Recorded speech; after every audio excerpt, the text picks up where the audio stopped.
Hi y'all, welcome to my channel, welcome to a new video, and it is time to continue on this week in lists with my top 5 favorite EPs of 2019. Now unfortunately, I failed to review a lot of EPs this year, and the EPs that I reviewed didn't even make it onto this list. I remember reviewing Feet of Clay by Earl Sweatshirt, The Deep recently by Clipping, and I remember reviewing A Manual by Amir Van.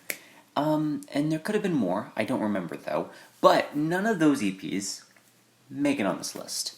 Now this is a very tight list, but I also had to go through a lot of EPs trying to play catch up with myself. I tried to pick the best of the best. I heard a lot. I probably heard one that you were going to recommend me. If you don't see it in the description down below. But these are my opinion. I want you to know that. Since this is a top 5 list, I am going to be talking about these EPs pretty extensively. Let's get started to our number 5 spot. This year was a great year for her.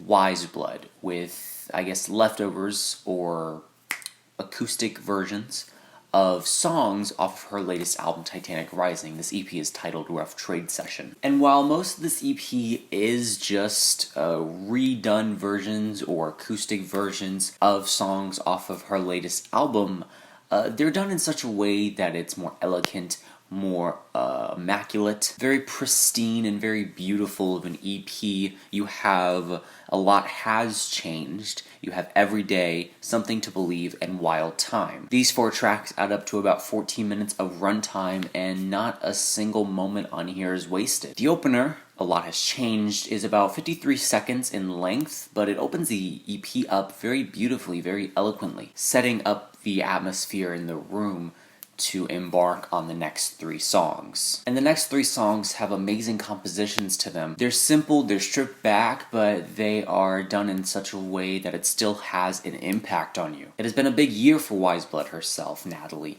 if I can say.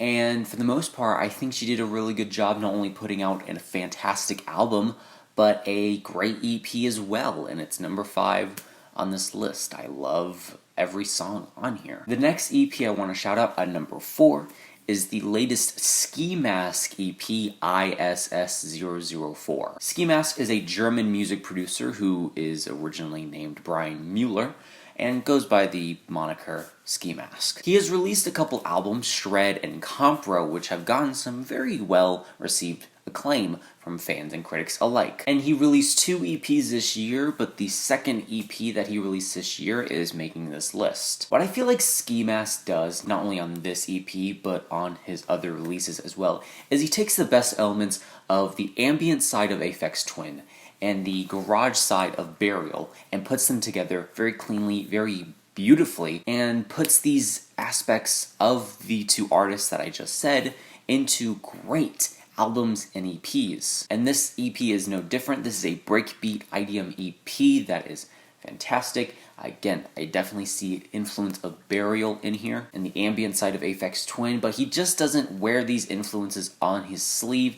He rocks these influences and he builds upon the foundation that these 2 artists has set for him. Just shy of 30 minutes, this EP is very rhythmic. It's very hitting. It's full of bangers and it's full of amazing tracks. And it features 5 tracks on here, and 4 of them are break beats, but the last track on here, Sphere in Total, is about a 4-minute ambient piece that is beautifully orchestrated, beautifully put together. A lot of the beats on this EP are fantastic. They're hard-hitting, they're complex, and the ambient undertones of each track weave into these beats very nicely. It is such a shame that I didn't find this out earlier, because if I did, I probably would have absolutely reviewed it. But I guess for the most part, this is kind of a redemption for this EP. Do not sleep on Skimask. If you like the post-Drux version of Aphex Twin, maybe Cyro era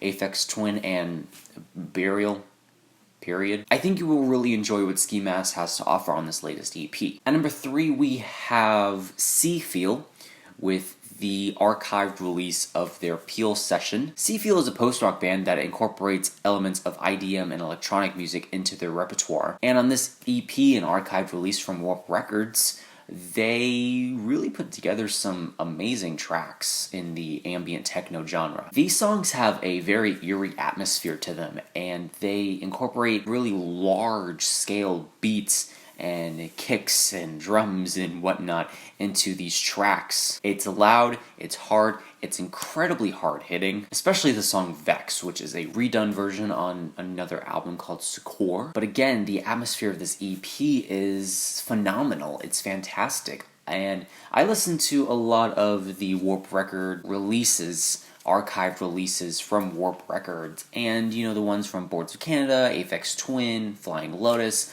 None of them really made me excited. None of them was like, oh wow, that's interesting, that's cool, that's unique. But this one was like, wow, this is actually very interesting, very different. Not just a band reusing their sound and kind of capitalizing on, oh, it's just another session, we can do this. No, they actually make these atmospheres more intense, and each of these songs weave into each other very nicely. And Seefeel hasn't put out an album in years, but I hope, since they, I hope, still are together, I hope that they can put one out. Maybe this release kind of can get the ball rolling on that. I don't know, but a lot of these songs on here are fantastic from front to back, and it's just an immaculate EP. And number 2, I did fail to review a lot of rock, and mainly noise rock this year, and there were some good releases that I didn't talk about.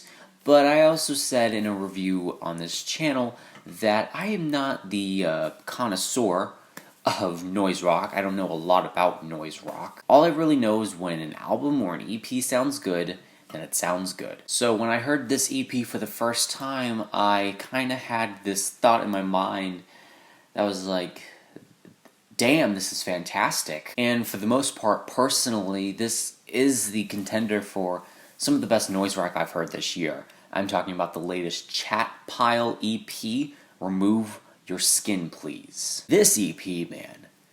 Oh man, it's sludgy, it's noisy, it's 4 tracks, 15 minutes, it's not that long, but man, it's guttural, it's very ferocious, unrelentless, scary, eerie, dark, and very heavy. The lead singer of this band has a manic personality, has a incredible vocal presence. I would say that the lead vocalist of Chat Pile is like a drunken version of the lead vocalist from Daughters. Or just a drunk person in general. Seriously, he slurs his words sometimes. He is very loud, very verbose, in your face, and this thing is so incredible. It's sludgy, it's hard-hitting, it's captivating, it reels you in, and it rips you apart and then spits you out. And I love it. I love the incorporation of a lot of elements of just metal in general into these songs, the noise rock aspect, the sludginess of a lot of the riffs on here. Man, the riffs, the drums, they're heavy. And the riffs, again, are very loud, very in your face, very intense. While I couldn't get a hold of the lyrics from this EP, I get a lot of nihilistic feelings, a lot of hatred, a lot of deprecation from the lyrics. I get angst as well. It's a very violent, very ferocious, and very impactful and hard-hitting EP that I definitely recommend to the people who love noise rock. I'm very excited to see where this band will go next. I hope they put out an album that's as consistent and as tight as this EP. Oh man, I love this thing. If you can handle the aggressive, guttural side of noise rock and sludge metal, then I think you will enjoy this EP. And at number 1, you guys have been waiting for it, and here it is. It is the Guerilla Toss EP, What Would the I Do? This is an incredible dance punk neo-psych EP. It's surreal. It's full of layers of instrumentation and effects. It's energetic, it's very quirky, a little hypnotic, but for the most part, a lot of the instrumentation on here is fantastic. The first track, What Would the Odd Do, sets the stage perfectly. Amazing washed out guitars and amazing psychedelics to this entire thing. It's a little noisy, it's a little chaotic at some points, but for the most part, a lot of what this EP has to offer is fantastic. And I am very upset that I am now just getting to know what Guerilla is and was. I really love a lot of the songs on here. I love a lot of the songs. I love a lot of the aspects of each song. I love the drums. I love the guitars, the beats, the drums, and everything. The 5-minute track Plants is amazing. The last track on here, I know a lot of people are not a big fan of the last track, but I think it ends the album off very nicely. Every element to each track incorporates just a little bit to this EP that makes it so memorable, so infectious, so rewarding to go back to over and over and over again, and that makes it my EP of the year. Thank you so much for watching. What are your EPs of the year? I hope you enjoyed. Let me know your thoughts and opinions on this list down below. And remember, this is only my opinion because music is subjective. Next video should be the worst albums of 2019. Can't wait. Alright, bye.